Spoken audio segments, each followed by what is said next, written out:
আমি একদম সুনির্দিষ্টভাবে আজকের যে প্রস্তাবনা তার উপরে কিছু কথা বলতে চাই।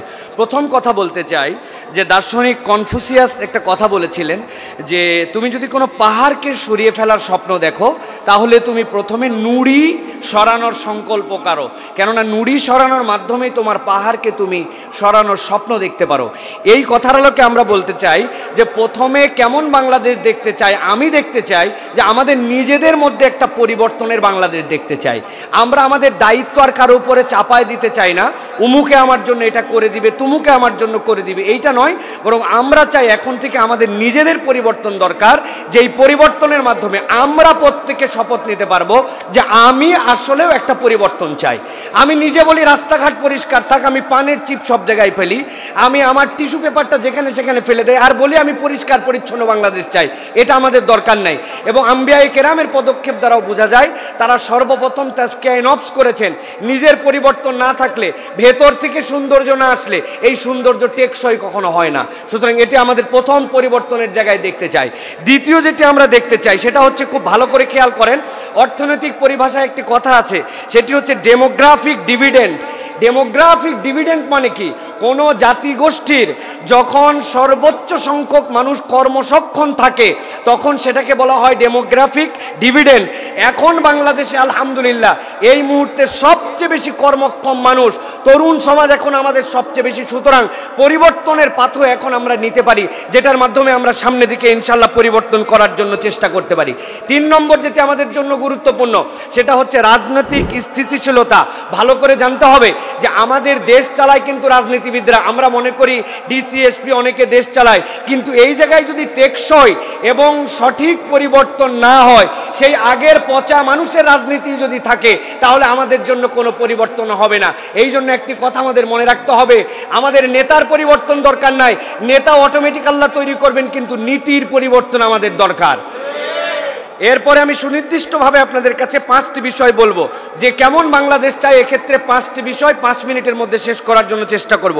1 নম্বর, আইনের শাসন চাই। আইনের শাসনের অন্যতম একটা দিক হচ্ছে দায়িত্বশীলকে নাগালের মধ্যে পাওয়া। প্রধানমন্ত্রী, রাষ্ট্রপতি তারা এমন এক কবজার মধ্যে থাকবেন, কোনোদিন তাদেরকে দেখবে না। জীবনে বাজার করার জন্য আসে নাই, জীবনে বাংলাদেশের হাসপাতালে ট্রিটমেন্ট নেওয়ার জন্য আসে নাই। তার বাজার কে করে, বাজার অন্যদের হুঁশ নাই তার। এই জন্য যারা দায়িত্বশীলতার জায়গায় থাকবেন, সপ্তাহে 2 দিন তাদেরকে বাজারে আসতে হবে, আইন করতে হবে।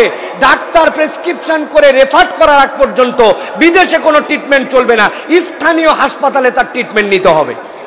এটা যদি আমরা করি, এই মানুষগুলো তখন দায়বদ্ধতার জায়গায় আসবেন। সুতরাং আমরা এটা বলবো, আইনের শাসনের এটা অন্যতম দিক। সাথে সাথে বলবো, পুলিশের আপনারা ভাইয়েরা, আপনাদের এই পোশাকের প্রতি এমন পরিমাণ বাংলাদেশের মানুষের ঘৃণা জন্মেছে, যারা বর্তমান দায়িত্বে আছেন অন্তত পুলিশের পোশাকের কালারটা পরিবর্তন করেন। এই কালার আমরা দেখতে সহ্য করতে পারি না। 2 নম্বর, এই কালার পরিবর্তন করলে হবে না, কেবল পুলিশের ভিতর থেকে আমাদেরকে পরিবর্তন করতে হবে।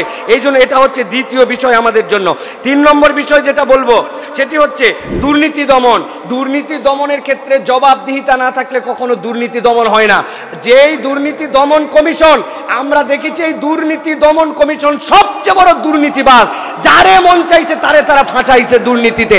সুতরাং এইরকম সর্ষের ভিতরে ভূত, এই সর্ষা দিয়ে ভূত তাড়ানো যাবে না, ঠিক কিনা?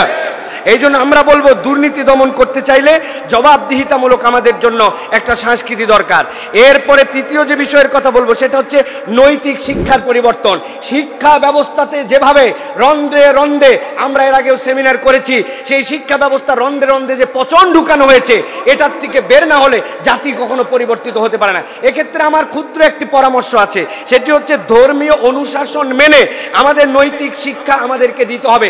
কোনো ধর্মের উপরে কোনো ধর্মের শিক্ষা চাপাই দেওয়া যাবে না। বলবেন বিষয়টি কিরকম?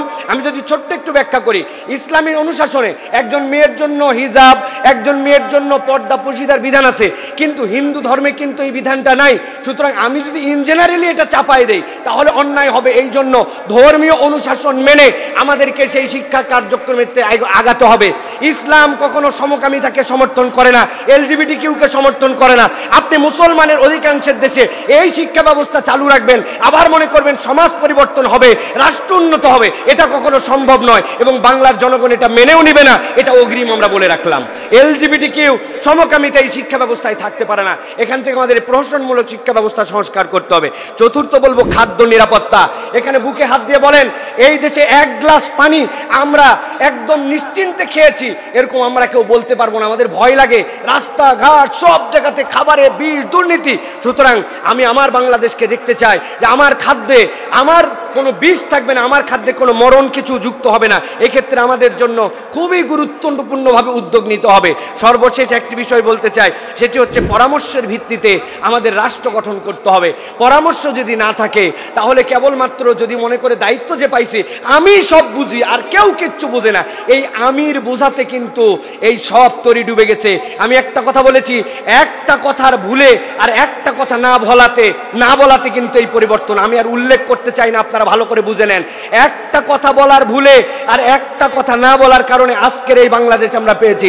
সুতরাং আমি সব বুঝি, ক্ষমতা পাইলাম, পরামর্শ নিব না, এটা হতে পারে না। পরামর্শের ভিত্তিতে আমাদের এই দেশকে গঠন করতে হবে। লাস্ট একটা কথা বলতে চাই, আমরা ম্যানুফ্যাকচারার কান্ট্রি হইতে পারি নাই, আমরা অ্যাসেম্বলার কান্ট্রি হয়েছি। সুতা কিনি এক দেশ থেকে, মেশিন কিনি এক দেশ থেকে, তেল কিনি এক দেশ থেকে। আমি কেবল প্রোডাক্ট বানাই, সাপ্লাই করি না। অথচ আল্লাহ আমাদেরকে অন্যতম একটা ইন্ডাস্ট্রি দিয়েছেন, যে ইন্ডাস্ট্রির মূল্যায়ন কখনো কেউ করে নাই, সেটা হচ্ছে আমাদের কৃষি ইন্ডাস্ট্রি। আমাদের কৃষকদের দিকে নজর দিতে হবে, সিন্ডিকেট ভাঙতে হবে, কৃষককে সম্মান করতে হবে।